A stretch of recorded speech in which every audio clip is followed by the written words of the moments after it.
Haleluya, haleluya.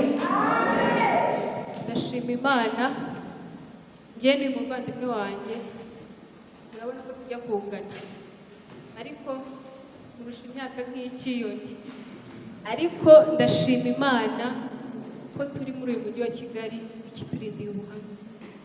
Ni kenshi dushobora kuba turi mu mujyi wa Kigali twarasize ababyeyi mu cyaro, abenshi murabizi, wagera i Kigali ukangara ugatakaza ubuhamya. Ariko ndashima Imana ko iyi myaka yose ishize turi i Kigali batari badutenga, bavuga ngo badutenze kubera iki n'iki. Turashima Imana ku bwa musaza wacu, turamukunda cyane, turamukunda cyane, nubwo hari igihe kigera nyine tukamurakaza, tujya tumurakaza, ariko nyine atubabarire.